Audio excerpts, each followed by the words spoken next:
don't want to see that first pick Nidalee. No, they're respecting the Nidalee jungle that we saw LoveLing use to a great extent. I expect that to be a recurring ban after he showed such great pathing on that champion. Great understanding of Nidalee jungle.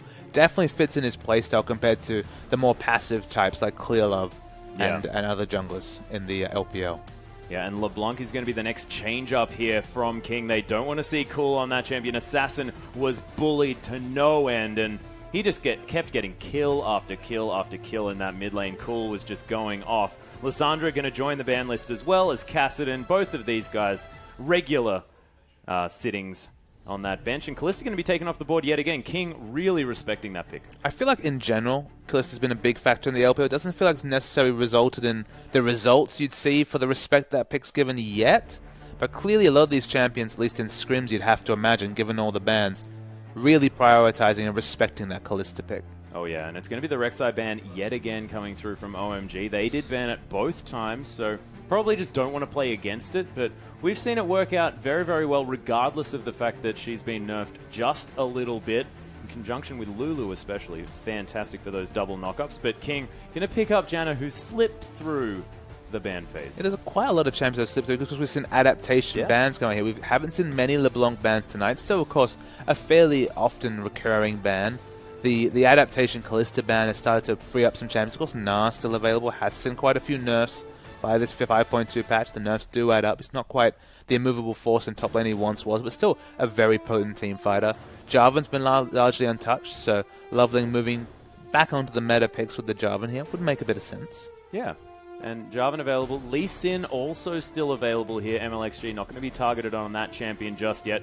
Gogoing going to lock away the Maokai, where we'd normally say definitely a top lane pick, but maybe not. Sometimes, you know, sometimes it's the jungle, right? Like that's true. That's true. It's seasons past. In seasons past, but the flex pick Maokai. Very fast switch back over to the Jarvan. Was thinking about the Lee Sin, was LoveLing. Not going to this time as Assassin mulling over a Sivir pick, and Skye going to hop back on that rumble. And despite the result of that last game, it was, you know, very, very quickly dealt with by OMG. Fantastic style, but Skye was probably looking like the saving grace here for King on that rumble. Yeah, I mean, he's been consistently performing well on that champion. Of course, only one series to really draw upon, but it was one of the cornerstones of their victory over LGD, adding a champion to his pool and really performing surprisingly well. And his equalizer was so on point. None of that really mattered. It was such a quick snowball last game that kind of his power really was irrelevant. I mean, he opted into the rush on the Leandries, which is a bit curious, I guess, given the game. When you're against a rotational AD carry like Uzi's Sivir, you kind of want to pick up movement speed just to be able to match it as much as possible. Ahri's been locked in, and this is cool here. His comfort pick was always that Ahri in the mid lane. Happy to blind pick it. In a situation where he needs to blind pick it, we speculated it'd be cool to bring out Ahri, and that's the result. And it'd be Ahri to bring out cool as well, perhaps. And Ahri, fantastic on this 5.2 patch as well. She's so strong, getting that movement speed after using the Q. The nerfs to come through in 5.3 have not hit, ladies and gentlemen, so that Foxfire is still going to be hitting for large amounts of damage. Of course, the range of her ultimate, as far as getting that damage down, has definitely been still further than it is currently. And King now need to round out their lineup. Assassin possibly going back to his Azir, has picked it up a few times, but the look on your face there, Papa Smithy, says that that might be a dangerous choice there in the mid lane. I mean, it just reminds me of other metas where if you go for those controlled champions, you eat a charm, anything can happen. She's so strong on this patch. Just because her Q and offensive ability gives you so many defensive options. So easy to dodge skill shots, sidestep abilities with that burst of movement speed. That hasn't been touched, even the subsequent 5.3 patch. Yeah. But look, they needed to blind pick something for the mid lane. Nothing has ever been safer consistently than the Ahri. Look who's available at the 5th pick. With Jarvan already locked in, the Narvan combo is already a potential. I think you were for one saying, alright, it's going to be the top Maokai this time, but nope. No. And it's going to happen yet again, ladies and gentlemen, as Gnar's going to be locked in, unless it's going to be the Gnar support coming down. But Low had a great game on support Maokai. I'm just baffled by OMG's willingness to pick up this support champion. And King, they need to figure out what they can do, because when he's twisted advancing at you, you can't monsoon him away until after he's got there. It's true. Your timings have to be very, very specific there. It's not like the Leona Janna lane when you can say Q disengage there just because he's untargetable for that channel time when he goes through. But, I mean, take a step back. This is Uzi on Vayne again. So already I was primed to be like, okay, Vayne against Sivir. That doesn't sound like much fun. But we get another one of these matchups where we know so little about the Vayne Maokai synergy that's coming out from this team. I can only assume that they want to dodge a 2v2.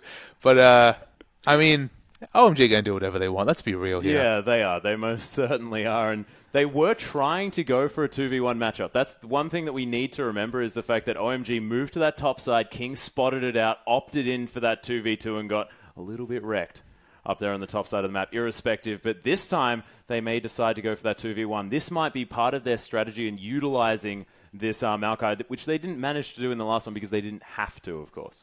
And look, 2v2, it'll be fine. And 2v2... if Vayne can get to that Blade the Ruin King before she has to face Sivir, she's very, very strong in that lane. It's just early. The lack of wave clear versus the Sivir is very, very painful. Oh, it's very difficult. And you could imagine that perhaps that spell shield could be useful. But ladies and gentlemen, let's get onto the Rift.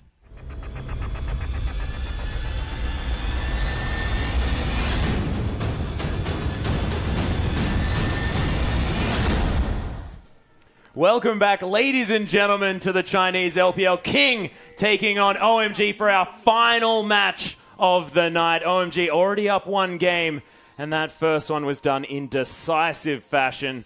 And King looking to bounce back now against, yet again, the Maokai support. Yeah, the tree, its jungle was its original home. It transitioned to the top lane, and now the bottom lane, being that supportive Maokai. I believe when you type support into the client, Maokai does come up, so maybe that's what OMG have been doing with the support choices. But maybe Lowe sort of has a new account now. And he's only got... just unlocked Maokai and thought, this guy's pretty good. Oh, finally managed to get this champion. He looks really fun in the support role. But, I mean, on the other side here, I mean, Spell Shield going to be fantastic. Very sort of telegraphed is those... oh, actually, LeyM going very low in this bottom side. The flash afterwards as Lowe's going to tank up a tower shot. But, wow, a flash already and a heal. Yeah, a flash and a heal. You have to think it could have been one or the other, but the communication clearly wasn't on point between Wuxx and LeyM. The whole thing that happened there was just Janna face-checked a brush with Uzi in it, and he literally auto-attacked the Janna almost to death with no CC available, of course, with the tumble to cancel his auto, but wow. I mean, that's just going to warp this lane matchup even further. We can never have a standard 2v2 lane between the Vayne Maokai and the Janna Sivir. We just want to see how it goes, guys. You know, it's part of the learning experience. I'm learning over here, guys. Assassin going to be farming out this mid lane here against Cool. A difficult matchup for almost any champion as far as Ahri is concerned on this current patch.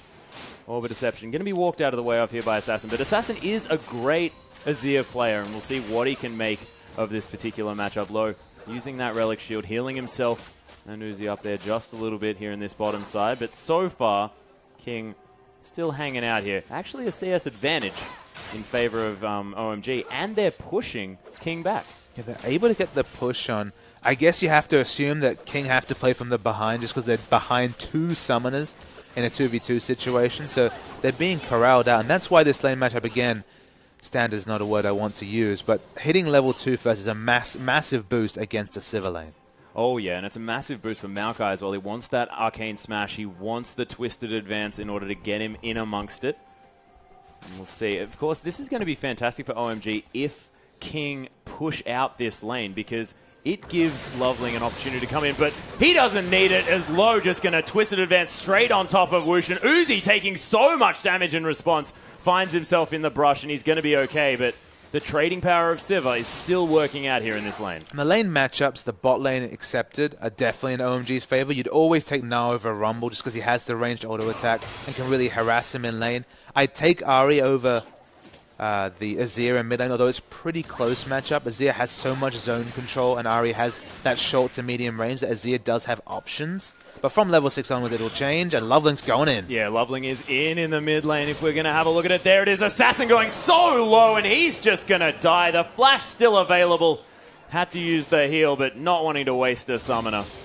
Nice start for OMG. You have to question the awareness to not be able to counter flash the EQ combination coming in from LoveLing. It just might have been right at the corner of his screen, but he gives away his life with his flash available here. It was always going to be a hard lane matchup till level 6, especially with a low-pressure jungler like MLXG's Rengar right here. You'd have to think they were going to play pretty passive until the thrill of the hunt was available, but now that the snowball starts here for Cool, this lane could go very poorly for Azir. Yeah, actually more fighting here on the bottom side of the map as MLXG has found his way in. The heal going to be popped from Uzi, and Low getting taken down low. Uzi trying to come back in here as the ricochet is hitting across the minions and the members of OMG, but MLXG unable to really capitalize down here, and they sort of really had to get a kill. King needs a break somewhere on this map. You do realize that was King being harassed out of a 3v2 situation by the Vayne Maokai lane, which now is just growing and complete. It's going to be something that we'll refer to in many years' time, but yeah, Maokai in the support role, Atlas. Yeah, it just seems to be the best right now. Of course, Janna has seen time on that ban list. I could imagine that now top-tier support being this Maokai, especially in the hands of Lowe's, just knows exactly the limits of this champion in the support role. I haven't seen such an impressive debut in the LPL since many moons ago, actually, at the start of the Shyvana top that really started to push its way through the LPL from Jansa and other scenes. But Maokai's doing really, really well here. It has been seen in competitive play before, but actually going to it as like a regular go-to pick, irrespective of the AD. You know, it's not just, say, a Caitlyn Maokai where the support is almost irrelevant in that lane. The Maokai's doing a lot of work here. Yeah, and you get those free wards as well in the sapling, so you're going to be able to spot this Rengar coming through, at least up until he gets that ultimate, and you can stealth past. Wushin actually coming through does have a shield, but it gets popped almost immediately. Trading still quite nicely here is King on the bottom side. But Uzi able to play up, and he's 4 CS in the lead in a Vayne lane against Sivir early on, and that seems to be unheard of. LoveLing wants to come around here, hasn't been spotted out just yet. Now he's going to be seen by the ward. He's actually going to proc his little Raptor buff, but he's not going to clear that one away. Of course, that ward is going to fade out right now. LeyM going to take an arcane smash to the face. You mentioned the fact that they're able to overextend this lane. You were surprised they were able to play so confidently. It's LoveLing. He's already gone for a completed side stone before even finishing the machete upgrade here. A pink ward and 2 green wards down in the red side jungle for King right here. There's no way that Rengar will be able to come to this bot lane unannounced, so he can just farm with complete safety. And this might be OMG noticing the fact that maybe this Maokai can get himself a little bit harassed here as going down very low in this top side. Skye using that scrap shield to help him trade with those boomerangs, but he's going to force going out of lane here for now as LoveLing's going to find his way in here. LeyM's going to fall down. Uzi picks up the kill. 2v2. Wushin does answer that one as, oh my goodness, it wasn't a great equalizer coming down from Skye as he used that teleport. Not going to be able to pick up anything but that answering kill, but getting the kill onto Uzi as opposed to LeyM, probably pretty good here for King. Yeah, gogoing instantly teleports to top just to control this wave. Now, of course, Rumble will have to walk back top. I can understand what he was doing. He was thinking that OMG would continue to go aggressively, but the moment they turned around, the space control ultimate just had no effect. Yeah, no level 6s to be hit by the bottom lane of King just yet. Of course, we are still very early in this game. It's going to be happening relatively soon. Uzi heading back to lane, has that Bilgewater Cutlass, the makings of his Blade of the Ruin King, and that is going to be when Wushin's life gets very difficult. Yeah, I mean, in a long lane, especially if they can take down this turret, which of course is OMG's bag. They love taking down the outer ring of turrets. You have to think they'll set up Uzi for a split push, and although Sivir has so much move speed, if he's able to steal away the on the hunt move speed with the Blade of the Ruin King, easy trade kills coming out for Uzi. Yeah, despite the death in the mid lane here, Assassin's been having a decent time on this Azir. Able to keep that farm up, only 3 behind in a lane that he died in. It's very, very admirable. MLXG going to fall down very, very low, trying to help out with this blue buff, but he's going to be fine, of course. Jungle creeps not quite the same as an enemy champion. So one of the things we've mentioned in a lot of OMG games is how much space LoveLing opens up with wards to protect gogoing in a 1v2 situation or in an unfavorable lane matchup. But now that he's winning, OMG actually do it with the bot lane. They know that the Uzi Vayne is something that can be camped, something that can be held behind. So it's all these wards on the red side jungle just to defend the 2v2 lane. I love their warding patterns because it shows exactly where they think the maps are strong and where they're going to struggle. Yep, and they are going to use it to secure the first dragon of the game here as well for OMG. It was in full vision from King. Did spot that with a cute little ward at the back of the pit. So they are going to know the timer for that one when it comes up next. And is it going to be a neutral objective snowball like it was in the last game? Of course, OMG had complete control. They managed to take the Baron for free, every dragon for free. As Low just going to go aggressively here, posturing himself forward in this lane. And Uzi with a little bit of a level lead on his lane partner, able to have that final hour available for any skirmishes that do break out here on the bottom side. Yeah, the tank battle continues in the top lane. Not too much to speak of there. Again, impressive that Azir has been able to CS so well. Clearly, no gank pressure coming out from LoveLing in the mid lane is a loud call. Just to farm safely, he hasn't been trying to get any harassing. The medium range does make it difficult for Ahri to get the harassing before the all-in trades because she has to eat the Sand Soldier damage coming out from Azir. But still, it's commendable that after dying, is able to lead the CS in this lane. Yeah, and of course, Assassin able to get pretty instant harass down as well with that WQ combination, as you just need to get that auto attack and the command attack here as well from those Sand Soldiers. It's going to cutely get the last little bit of CS and going to head back to base as well. And yeah, I like it from Assassin here in the mid lane, and not sort of being countered by the extra movement speed from using that Q out of Ahri. So the first Through of the Hunt is now available. Level 7 is MLXG, so he does have a lot of gank options. You look down the lanes here, and in terms of setup CC, there's not a lot to speak of. In fact, when it comes to ganking lanes, it's going to be a lot of work on Rengar to provide the CC and ganks. It's usually at his strongest when he has setup CC in the lanes that the Empowered Bowler Strike can be the secondary CC to confirm the kill. There's definitely going to be a lot of heavy lifting required for the Rengar to get the CC in the lanes. Oh yeah, LoveLing moving around in this mid side as well, looking to try and put some more pressure on Assassin yet again. But Wave is pushing very far into his base, and it's going to be more than okay. Just farming underneath the turret is Assassin. LoveLing going to transition towards this bottom side of the map now as MLXG's waiting for the possible ult hunt combos from Wuxx and himself. See whether he can make something happen here on this bottom side. No wards whatsoever in their red side jungle. They're clearly staying away from this part of the jungle. It opens up a lot of space for OMG to make a pick.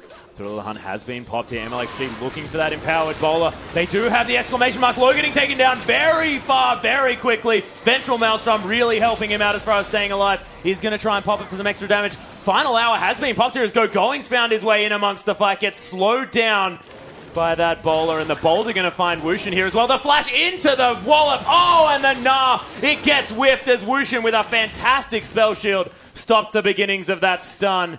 And gogoing just going to walk away, tail between his legs, feeling a little bit silly. The team fight mechanics coming up from LeyM right there were massive. The Monsoon actually stopped gogoing mid-jump right there, which was massive. And we see in the transition, Assassin's in trouble, but the charm just misses. Yeah, beautiful Emperor's Divide as well. Cool, unable to use his Spirit Rush in order to get through that one. It's not a blink ability, ladies and gentlemen. You actually moved, so you would get bounced back. It'd be very embarrassing. It's no Twisted Advance. No, it's not one of those. It's not the best champion in the game, Maokai, who can be used to great extent in any lane ever. Oh my goodness, OMG. So they overtake the top objective right here. The first turret, of course, were completely shut out of both turrets and dragons last game working. So it's important that they pick up their first objective in this game just to start the global gold snowball. In fact, they're 500 gold ahead, which, look, given how the first game went, they'll take that. Oh, yeah, they'd be very, very happy, of course. OMG pulling ahead very early, and it might be the curse of the Uzi Vayne here. He always wants to pick it up, but doesn't often net him decent results. I mean, look, he is 12 CS ahead. You can see from his posturing right now, he's looking aggressive. There's the Flag and Drag to come through. Teleport in answer here as the Boomerang Blade doing lots of work onto LoveLing. That Sidestone not doing work. Oh, the fantastic equalizer placement! And that secures the kill onto LoveLing. Skye's Rumble's fantastic. You have to wonder why it took him so long to pick it up this season, because those equalizers show the eyes of a measured Rumble player. They're Acorn-esque, someone who's mained Rumble for so long, but correct corralled against the wall. There was nowhere for LoveLing to go. Wonderful play by Skye. Yeah, that was fantastic. He had some questionable ones in the last game, but that more than made up for it. Perfectly placed in order to secure the kill just before LoveLing could get out. Low continuing the pressure on this bottom side as Skye being forced to walk his way back to that top side of the map, and gogoing taking advantage of having some spare time with this top outer turret. It's going to fall down. Yep, so equalize the turret pressure. And now, of course, this is the part where Skye has to be frustrated, but... Oh, MLXG coming through. Oh, the double Gnar in response here. Skye gets walloped as well, but Rumble too strong at this stage of the game. They turn it around, but gogoing, you have to give him that. That was a good try. There's always that small window for the huge turnaround by Gnar when they hit that transformation. It's often so close, but just not quite the burst damage coming out. Almost a story to write home for. Oh, yeah, and if Skye hadn't have picked up that kill, may not have had the damage in order to do that one. Of course, gogoing really putting his back into that. OMG now trying to capitalize, picking up another turret here on this bottom side of the map. Uzi doing some decent work as the minions start to crash against this one, but the bottom lane of King, they've made it just in time as the Dragon is about to start here as well. OMG already posturing around it. They pick up the bottom turret. That's the second of the outer turrets. You have to think they'll rotate mid, but they'll stop in the middle for Dragon and pick it up, at least at the moment, uncontestedly. Yep. Drive-by Dragon here, easily secured by OMG and King. It's as if they think that this is OMG's thing on the map and they don't have any right going near it because they haven't contested any dragons so far in this series. And just look at the vision, though, coming out. The aggressive vision from, remember, the Sightstone before the Machete upgrade. Yeah. And the vision's never let down that side of the jungle.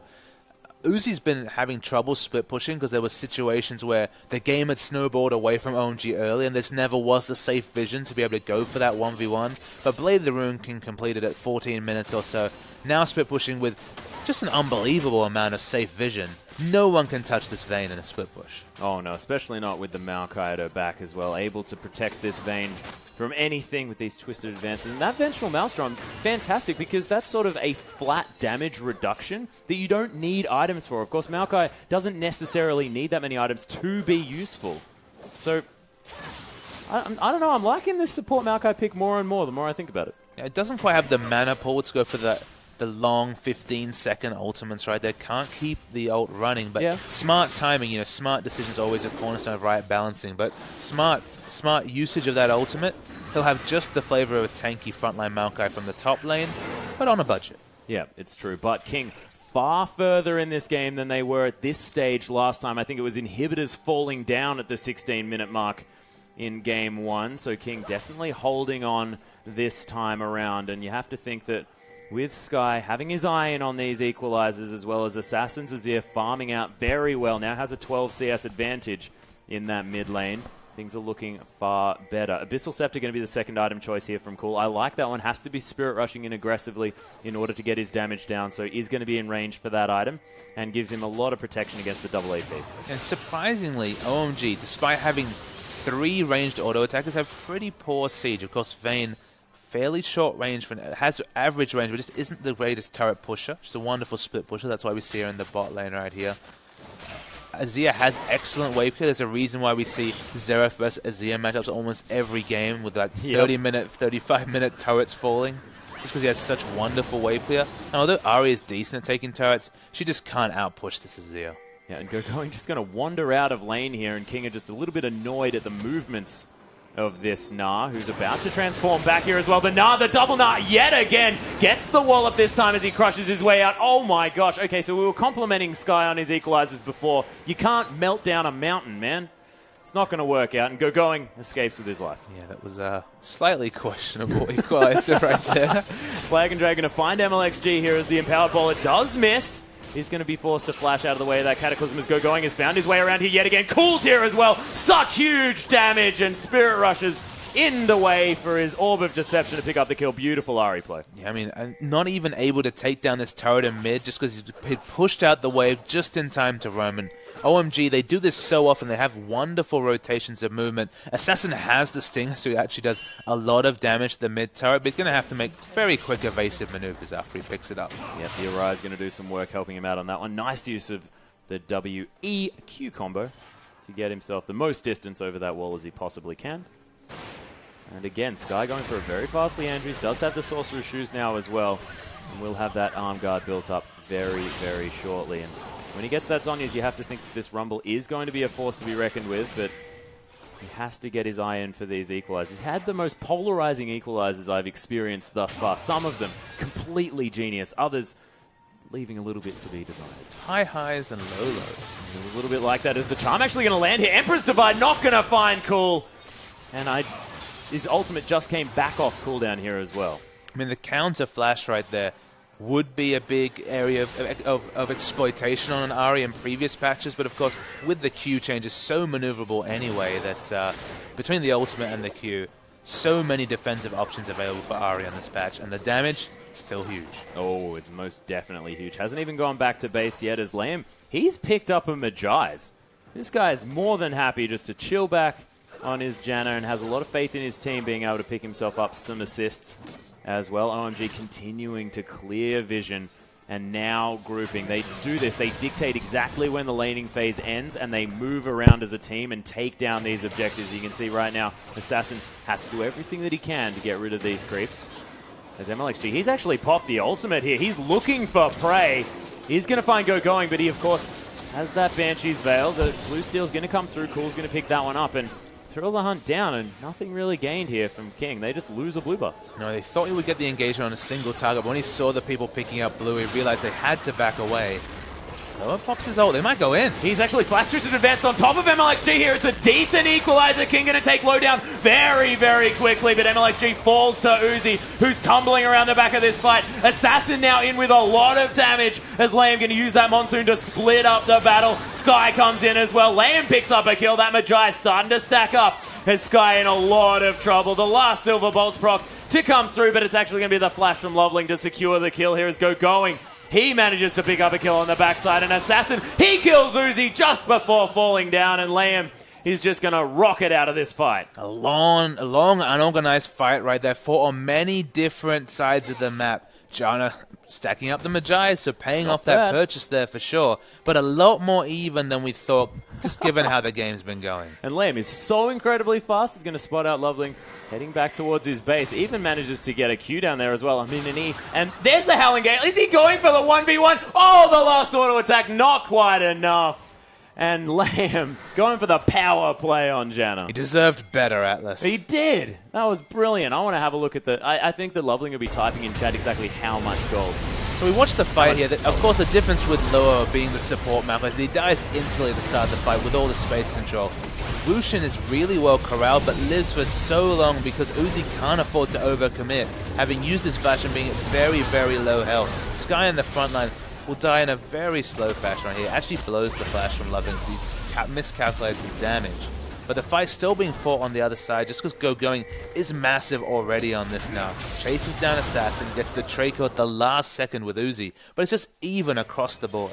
Yeah, and it was a really nice shield from LeyM there as well to come through. Now has a few stacks on that Magi's. It's starting to do work as he picked up a kill and a couple of assists in that last fight. The gold's still very close, only about 1,500 in it. So OMG not having the lead that they had in the last game. Of course, the last game was over by about this stage. Yeah, the last game was about the 22-minute finish. So MLXG's popped the on the hunt again. He's looking for something. Can't quite find it yet as he's actually going to launch himself here on the top side onto LoveLing. But LoveLing intelligently going for the tank jungle item here. We often see that warrior and champion, but not going to be the case this time. He wanted to be tanky a little bit earlier on, as that's going to be the final point of MLXG. He's going to be able to throw out those empowered bowlers now, as his Fury has hit the max. The theory behind the Juggernaut here is basically that they have a hyper carry in Vayne, and the most important thing for a Vayne is for a front line to stand up. With the tankiness of Gnar, of Jarvan, and even this Maokai adding tankiness to the extra members, makes a lot of sense to opt for the more tanky Juggernaut. Yeah, and actually it's going to be the 2-item spike hit by Uzi as well. He has that Ghost Blade. Nice equalizer there to corral going out of this fight low, trying to stand in the front, but he's so squishy. He's going to fall down eventually, and King managed to capitalize, and Gogoing could not get into that battle at all. Yeah, LoveLing wasn't in the front lines, actually was split away from his team there. So now King are able, they have position on pushing this mid turret. Jarvan has to walk all the way around just to try and help with any semblance of wave clear. Uzi goes to pick up the red, but they could lose a lot of damage on this mid turret. And King, they could even go and kill Uzi if they want to, but they want this inner turret. They are going to be able to pick it up. Yeah, they're doing so much damage to it already in this game. 3 turrets after a turret shutout in the last game. Yeah. We talked a bit about how young these players are. They're going in the backline looking for the corral. It doesn't have access to Mega Gnar yet. Despite their young age, they're still showing plenty of experience and playing this second game in the series after being blown away in the first very soundly. Yeah, they're playing very well, able to bounce back from what was an utter defeat in that first match. And now King making decisive movements around this map and definitely looking like a different team coming into this one, which can be difficult to do. But OMG, it's 24 minutes into the game, and they're going to be starting the Baron. Yeah, the pings come out from King. They realize what's happening, but there's so much Baron damage coming in, they have to go in and they have to commit. Yeah, MLXG actually unable to use that ultimate because it did time out. The pink ward was there as well. Uzi's popped the ultimate there as well. There's the Blade of the Ruined King. So much damage onto Wuxx already, but OMG haven't fully committed to this fight as Spirit Rush was used by Cool. Monsoon just going to try and heal up the members of King. That Magi is helping out as far as that's concerned. But OMG, they're going to disengage from this Baron. And King going to head back as well. Everyone's sort of having a little bit of a break from the aggression. Uzi's Vayne always gives the fans the heart palpitations. He was actually the forwardest member of his team. Looked to be initiating the fight himself before he smartly backed away. They need to watch their engages because the space control and the counter engage coming out from Azir, followed by all the AoE damage of Rumble, and of course the on the hunt, the thrill of the on the hunt, yeah. the on the thrill of the hunt. I mean, all the other ways of putting those words around. There's a lot of potent move speed available in a fight. And if they see a counter engage here, King, they will go for it. They will certainly do the best that they possibly can. But look, counter engage definitely fantastic from King as well with that Monsoon for the healing as well as the disengage. Oh, and LoveLing actually looking for MLXG. Still very low on health. Doesn't... Oh, actually has that flash. Is going to be able to get out of the way of that one. But the flag and drag... Oh, Empress Divide just to try and stop this one. But Low going so deep onto MLXG. The equalizer just for fun. And they managed to pick up that kill. But Skye, he's going to fall down. Yeah, Skye dies in the transition. He got the equalizer available, but completely got nuked by Cool's Ahri. It looks like they're going to try Baron once again. Yep, Cool. OMG just in general really like going for that buff, but they are going for a cheeky play here. They have the vision control. Nothing King can do, and they really don't want Cool to take an easy Baron here. As Charm, oh, almost going to find LeyM, but he's a bit too quick. Yeah, Sivir was in the bot lane, had shown in the bot lane Wuxx, so it was very viable strategy to try and rush down the Baron. They tried to cement it with a strong pick, but were forced away. Unable to do it this time as Skye only 500 gold away from that Zhonya's Hourglass. He can be that golden flamethrower that we see often in the middle of these team fights, and we'll be able to play a little bit more aggressively on this Rumble, you have to think.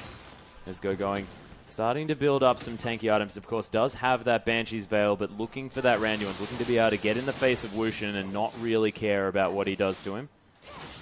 Cool. Going to be split pushing in this bottom side. OMG kind of have an embarrassment of riches when it comes to the split push. Of course, Ahri can very quickly push out these minion waves. It's gone for the Abyssal Scepter, so the magic resist debuff on the minions means that this Q wave is even more impressive. Obviously, Vayne is built for split push between Blade of the Ruined King and the Youmuu's Ghost Blade.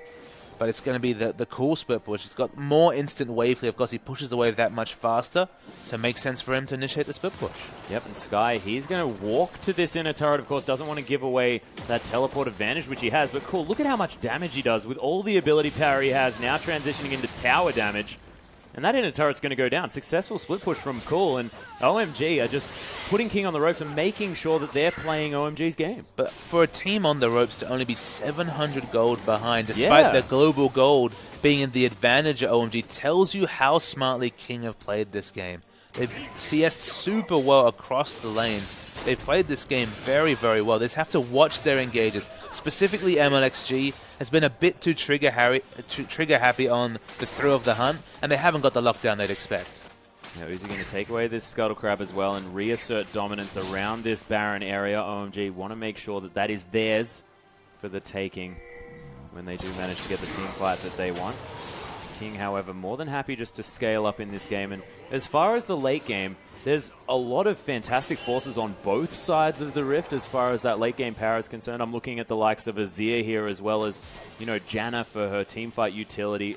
Rumble can be fantastic with 6 items as well, but you look over the side of OMG, they've got Gnar who can be just massive. Uzi's Vayne, it goes without saying how brilliant he's going to be coming into the later stages, and We're yet to see what a support Maokai does in the late game, but I'm excited to find out. I'm sure you are there, Atlas. I do like the Uzi in this comp. Okay, the lane matchup's a bit unfortunate. You know, you don't want to opt into the Sivir lane matchup. He did just fine, Uzi. Credit to him. The Vayne Maokai matchup that we alluded to earlier was successful, but the most important thing is that there's no real frontline here from King, but look, they're going to have to initiate a fight right now. Yeah, they've discovered the dragon is in fact an objective that they can go for. Thrill of the Hunt was popped, but OMG are still committed to this dragon. MLXG, it's going to be a 50-50. He steals the dragon, and the fight is now on. OMG trying to get the damage down. Cool is going to eliminate Skye straight away. LeyM gets exploded, forced to flash away. Assassin with a brilliant Emperor's Divide, cutting this team fight in half. And King, they're somehow turning it around. Low is so low, and Wuxx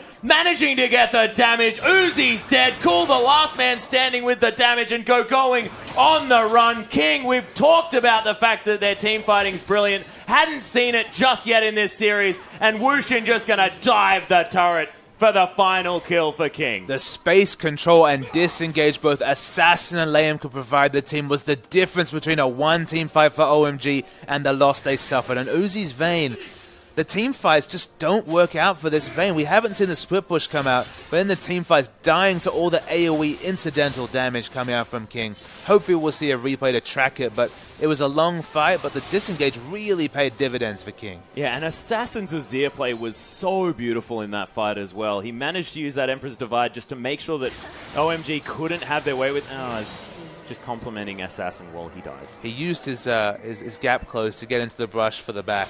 Cool spotted it. Nothing he could do. No. As they're going to actually transition into a Baron here, OMG. 33 seconds are on Assassin. No vision available here for King. The teleport from gogoing just to add his damage. Those hyperprocs doing actually a lot of damage to Baron here, and it's already at half health. King have spotted it out here, as well as Thrill the Hunt has been popped. Empowered Bowler not going to find gogoing here as well, but King have forced them off this Baron potentially. It's trying to reset. Baron's very confused about what it wants to hit, but now he's going to go back to sleep. Yeah, so they back away from the objective again. A successful contest coming through for King. OMG, their game plan right now is kind of left open to debate. The Ahri split push we saw before was very, very successful, so they could return to doing that. Because Uzi's set up right now, has all the armor penetration, can duel basically anyone on OMG's side. That option's also available to them. The grouped fighting, I mean, we just saw King win a pretty decisive team fight win. I don't think that's OMG's strongest point of their comp, barring a really big pick or a really big charm coming out of Cool. Yeah, and the 1-3-1 split push would be something that OMG would like to go with because, of course, Uzi, fantastic, like you mentioned, Cool, also good. As Skye's going to get caught out here just a little bit. Nice equalizer placement. Then he's going to use that Zhonya's to get out Scrap Shield to help him out. And survives the pick, and that was one of the good equalizers. Oh, actually, Cataclysm going to come through here as well. Emperor's Divide going to be used. Assassin, Zhonya's out of the way of all of the lockdown to come through. Low is going to be forced to flash away, but Cool with a beautiful Q. Going to go straight over the top of Assassin and remove him yet again. He just wants to play League of Legends, guys, and you're killing him way too much. Yeah, it's the Emperor's Divide was on point once again. So was the Zhonya's, but just the amount of AoE damage coming from Cool meant that he just couldn't get away from that fight. Didn't have flash available. It's going to be the Baron rush down. Maybe this time they'll get it, but MLXG, he's still trying to contest it. He's trying to put the effort in. It's going down very low. He flashes in, but doesn't manage to get the steal, and the Condemn against the wall is going to punish that kitty, but it was a good attempt to come through from MLXG, and he would have felt confident after that Dragon steal, and OMG now with a Baron buff, able to push forward, and this is where they're in their element, the ability to effectively push turrets with extra abilities to do so. That's what they want. And usually I would question an attempted Baron steal like that, but he was level 12. He was equal in level, so it made sense to go for what was effectively a 50-50. He put down the ward. He had vision. There was every chance he could pick it up, but LoveLing was steady on that smite ability, and King, they fall a little bit behind. Gets only 1,700 gold and Cool. And Uzi really, really overextended, but looking for a pick. They're looking for some sort of pick. There's the final hour being popped here. Skye going to use that Zhonya's, dodges out of the way of the charm here as well as Assassin. He's discovered Uzi, who's just going to eliminate Skye. And OMG collapse onto their carries here as well. OMG own the jungle of King. Yeah, going even split pushing the waves. Didn't even have to be involved in any sort of engagement right there. They back away here. Uzi goes back, picks up a Zeal, so the attack speed's definitely incoming. And Ahri, she's looking very damn scary with those 3 items and so close to a death cap. Yeah, and Cool's had one of his most fantastic series so far here. First on LeBlanc, now on Ahri, looking so comfortable. Has only died once, I believe, in this whole series. And looking brilliant. Only with a slight CS advantage here against Assassin, who's Azir, despite the fact that he's died a few times, has looked great in the team fights. But Cool, able to get around this map and affect his lanes exactly the way he wants, and his roaming is just brilliant. You run out of superlatives just for Cool's team play. His laning, it's always good, it's always solid, but his movement around the map, as you point out, his ability to play these assassins and make plays is unlike anyone else in the world. MLXG's popped that ultimate, launched himself into the backline. It's a decent flank, but MLXG's getting destroyed. He pops the Locket of the Iron Solari, but Uzi gets ripped apart, and Assassin trying to turn it around. Could it be King's opportunity as these Sand Soldiers are doing work on the lineup of OMG, and they have to back away? Uzi's aggression on a short-range champion like Vayne is so often his demise. His win rate on Vayne, given all the hype you'd expect to be high, is actually his lowest of the standard AD carry pickups because he's just so priced in to go aggressively, utilize the short range, the damage potential, sure, it's massive, but he just dies in the AoE to the Azir damage. And as Uzi comes back up again as well, so does the Dragon.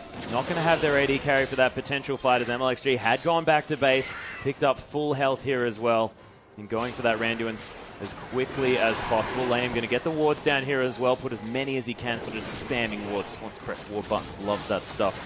MLXG now looking for an in here onto the Dragon. They've pulled it out of OMG.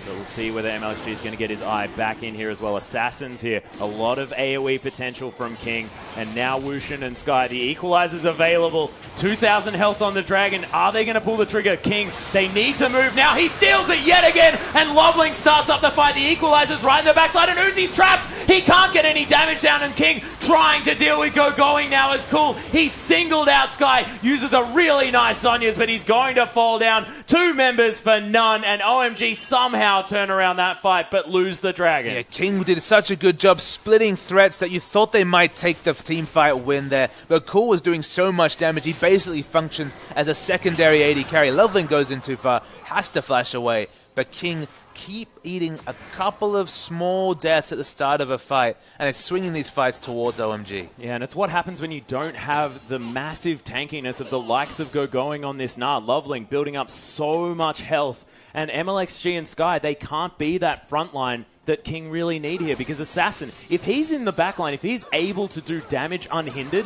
he's going to tear OMG apart. It doesn't matter who they are. Yeah, especially since OMG is initiating these fights. Azir loves to be initiated onto just because he has so much space control, but when Cool's as fed as he is, he does a lot of damage. Yeah, speaking of which, he's actually going to miss that charm. Takes some tower hits as well as Assassin flashes over the wall, uses the Zhonya's here as well. Cool picks it up with a nice charm, and MLXG going to try and pick up the kill. Is the Q there? Yes, it is. The shutdown to come through from MLXG. 1 for 1 so far, but the fight continues as Skye trying to do some work, doesn't have the Zhonya's, and Uzi picks up that kill. Low gonna fall down in the meantime, and LeyM, oh no, the Magi stacks, and he's gonna fall as Uzi picks up that kill. Wuxx now gets flashed on, but gets destroyed, does Uzi. The Gnar into the wall, gogoing another double, and another pickup. That was beautiful, and OMG turned it around after an extended team fight. Double Gnar actually got the instant kill with the ultimate right there, which was massive from gogoing. Uzi dies in the AoE again. That seems to be his Vayne standard, is to go too aggressive. He doesn't pay for it because the rest of his team is doing oh so well. 10, 2, and 5 is this Ahri. Boosting his kill score here is gogoing. He's just so tanky in the front line, and those base damages on Gnar, they can never be ignored. Yeah, and he has that Hex Drinker and, of course, the Doran's Blade as well, augmenting that damage just a little bit, but you're absolutely right. Gogoing is just a menace, and he's almost unkillable in these fights. He's going to go back. You know he's going to be working towards that Thorn Mail before too long to just shrug off basically all the damage on the enemy side. He actually finishes off the more of Malmortius. The more Malmortius first, just to give himself a bit more damage. I mean, even if he's falling to 40% health and getting the AD bonus, he has such a big stack of health that that's still going to be relatively safe in a fight. Yeah, he is. But on the other side of things, King, Wuxx, he has picked up 4 items here on this Sivir. Going to be going for that defensive item. You have to think next. 6, 2, and 5 has had a good game. You compare that to the 6, 5, and 7 here for Uzi, who's probably had one of his better Vayne performances thus far in the LPL, but still not quite able to capitalize on his over-aggression like you'd think in those team fights. And cool, he's going back to finish his Void stuff. He's actually 6 item. Oh my goodness. This is a gigantic Ahri. It's just a massively strong Ahri. So much consistent damage. They tried to nerf the assassination flavor of Ahri. Of course, it's 6 items. Still very much there. But the consistent damage and the ability to have so much mobility, even outside of Ultimate, is kind of the trademark of this current Ahri. So they should be very, very scared here, King, over an extended fight, because they need to lock down Cool and kill him. Yeah, and gogoing, we talk about him every OMG game as MLXG is actually going to try and find the fight here. The teleport immediately, and MLXG dies before anything happens. Emperor's Divide going to get everyone out of that Cataclysm as OMG just more than happy to be engaged on. And gogoing, what tower? He doesn't mind. Sun turret not going to do anything. Yeah, here's a Sun turret, but completely shrugs away that damage. Baron's up again. They're going to go straight for it. Yeah, with the jungler down here as well. No heroic steals going to come through from MLXG, and maybe a little bit of miscommunication, some frustration coming through from King perhaps, as MLXG didn't quite need to go that deep onto LoveLing, who's a tanky guy, and this Baron is going to go down for free in favor of OMG. And King again find themselves heavily on the back foot. What was a very close game has turned into an 8,000 gold lead here for OMG. They just lack any sort of lockdown for either Ahri or the Vayne. Vayne has QSS, so of course going to be very difficult to lock down. But cool, he is someone that could be sniped away and killed instantly even before he could Zonya. But the setup CC is just the bowler strike. That's really all they have for CC. Yeah, and we're having a look at where this gold lead lies. It's about a 9,000 gold lead at this stage. 5,000 of it is gogoing's lead over Skye. Gogoing is so big. Has a 120 CS lead on his lane opponent. And also this 4-2-7 scoreline. He's looking so good on this Gnar as he just wanders through the enemy jungle. Not a care in the world. And you're short of Maokai. The other 4 members on the OMG side have so much gap close, so much mobility, that they're able to get away from the Equalizer, and the build from Skye is basically Equalizer focused. The Equalizer does a lot of damage, but with the higher mobility, it's being shrugged off by OMG. They even have the Locket to give themselves a bit more magic resist. And look, unfortunately, Skye, he's just not doing anything on this Rumble. Yeah, he's unable to really make it work. Of course, has had some hero Equalizers to change fights and pick up kills, but it's been a while since that last heroic one in the bottom lane, and the fight may have actually broken out here. Cataclysm going to come through as LoveLing going to EQ himself out of it. MLXG doesn't quite have the flash. There's a beautiful wallop landing straight onto the members of King, and Cool is in this fight trying to do some work. LeyM's going to fall down already. Assassin very high on health, and look at the health bars of OMG. They're starting to get ripped apart by this Azir, and they're all flashing down. Assassin picks up low. LoveLing trying to back with that empowered recall, and OMG have to back away from this dragon. And dive into this King lineup, specifically dive into this 6-item Azir at your peril. So much space control. If he can ever set up the 2 Sand Soldiers, you dive in there. Uzi especially is just dying instantly to the auto attacks coming out from those Sand Soldiers. Yeah, but it is now a 6-item Vayne, speaking of Uzi. He's picked up that Mercurial Scimitar. He's got to deal with 3 different activatables. Of course, his mechanics are fantastic, but I would be terrified to have to use that many buttons.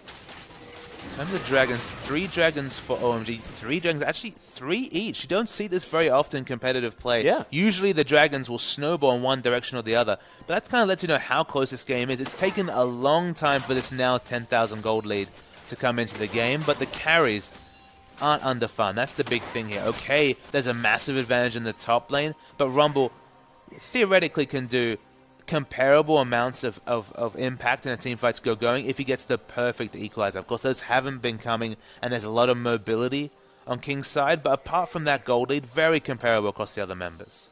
Yeah, and Cool continuing that gigantic score here as well. 13, 2, and 5. They did win that last fight, but as far as the health bars were concerned, they did have to back away, so lost that 3rd dragon, as you mentioned. The other 2, they were steals from MLXG. Arguably, this could have been OMG on 5 dragons already. He deserves the credit for the steals. He just struggled to make the Rengar pick work. They don't have the lanes to support a Rengar this game. They don't have the Lissandras of the world or the point-and-click CC like the Thresh, for example. It's so hard to make something when all the CC is required to come from this Rengar. And unfortunately, LeyM, after falling down a couple of times, down to 6 stacks on that Mejai's Soul Stealer as well. Was doing fantastically well. Hasn't died too many times here. 2, 3, and 12. A decent score for LeyM thus far in the game, but OMG now starting to stifle King out of resources. They still have a few wards along this map, but you can see OMG are just putting the pressure on. And there's almost nowhere King can go safely unless they have all 5 members. And we just know that OMG manages to turn around those fights. 45 minutes and still no inhibitor turrets down for King. So they do have a chance, if they were to pick up a big team fight win, to push in, get a counter inhibitor, and actually be ahead on minion movement, which would be a super surprise given how the game's gone so far. Yeah, King actually now looking for OMG, who are trying to back away in the King jungle.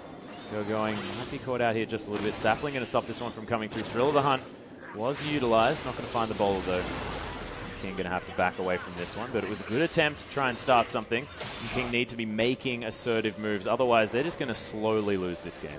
Watching the minion waves across the map, they're not pushing decisively for OMG yet, so that buys King even more time. They've got no outer turrets, but there's no Baron or Dragon at the moment to try and compete for, so they can happily wave clear, pick up more CS. Wuxx is so close to being item capped to match Uzi.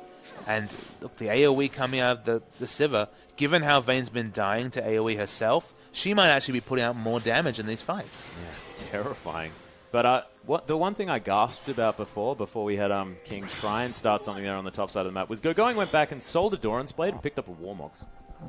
So he's got a bit of tanky stats. Yeah, a bit of tanky stats. It's 6 of them. Let's check him out. He's sitting at the comfortable 4,000 health in mini Gnar form, of course. mini Gnar. Yep. So he'll get the stats. He's got 237 magic resist. So Gentleman's 237, of course. He's kind of a beast. He's kind of a big deal. Of course, Gogoing often kind of a big deal, but you can see all of those marks. Kind of looks like a piano, doesn't it? His health bar, almost a full piano of health. It does. LoveLing as well, doing fantastically. Does have that Locket of the Iron Slurry. The Ruby Sightstone as well as that Randuin's. I mean, the two threat comp from OMG, it's Ahri and Vayne, and they do put out a lot of damage, but Uzi's kind of been dying pretty early in these fights, and there's so much lifting being left to cool, that especially when blue buff is down, as there is right now, he might run out of mana in these extended fights, and there's a lot of damage sources coming out from this King side. Yeah, an Assassin, if he's left up to do some work, which he hasn't in the last couple of fights that OMG have managed to win, then things could be going definitely badly. This is, of course, a 6-item Assassin here on this Azir. Thrill of the Hunt has been popped. MLXG decides just to stand around because he likes being invisible for a bit. Can't quite find his way in. Does land an Empowered Bowler onto Cool. Boomerang Blade going to take half of his health here as Gogoing. He's been singled out. Getting burnt down, of course, with that Warmogs. It makes that Leandry's Torment a little bit better. 3 Sand Soldiers just smashing him down. Does jump his way out of there, but now their most tanky member not going to be available for the next fight, and Baron is up in 1 second. Gogoing forced to go back here, but has the teleport, and King, will they be baited into this one because that teleport is going to be available? They're actually going to start up the Baron. It may not necessarily be the best decision, but it's getting destroyed. No vision for OMG. And LoveLing, he comes in, he steals it! And OMG start the fight, the equalizer to break things apart. Uzi's getting burnt down here, forced to flash over the wall, and Assassin gets a decent Emperor's Divide, but Skye falls down. MLXG falls down, a double kill for Uzi, as Assassin just going to be trying to back in a safe location. Gogoing comes around and says, guys, stop doing this to me. I'm going to stop you from backing. And King, they're waiting in this brush. Wuxx gets shielded up here as well. Tries to find Cool. Assassin going to fall down from Gogoing, though. Wuxx's going to die at the same time. And OMG get the team fight, finally, that they're looking for. As Uzi says, I don't even care about my team. I just want to take an inhibitor. For once, Uzi's not bloodthirsty for kills, but again, LoveLing deserves all the credit. The blind steal, the EQ into Smite, it won them the game. They took a decisive team fight after it. Uzi says, okay, let's just finish this game. I've had enough of this Vayne. And they're going to win at OMG. Yeah, beautifully played by OMG, but King managing to bounce back from an utter defeat, pushing this one out to 48 minutes when at 35 minutes in this game, there was about 700 gold.